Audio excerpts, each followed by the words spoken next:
Creator worship centre Pullampeta church యానివర్సరీకి మిమ్మలను ప్రేమతో ఆహ్వానిస్తున్నాం.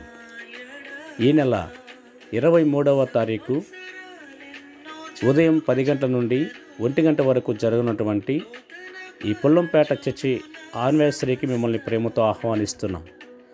గడిచిన దినములో దేవుడు మా జీవితంలోనూ పరిచర్యలను తోడుగా ఉండి నడిపించిన విధానాన్ని బట్టి ఆయనకు కృతజ్ఞతాస్తుతులు చెల్లించుటకు ఈ యొక్క ప్రార్థనను ఏర్పాటు చేసి ఉండగా ఈ సంతోషములో మిమ్మల్ని కూడా ఆహ్వానిస్తున్నాం. మీరు పాలు పొంది దేవుని నామమును మహిమపరచవలసిందిగా ప్రార్థన. ఆమేన్.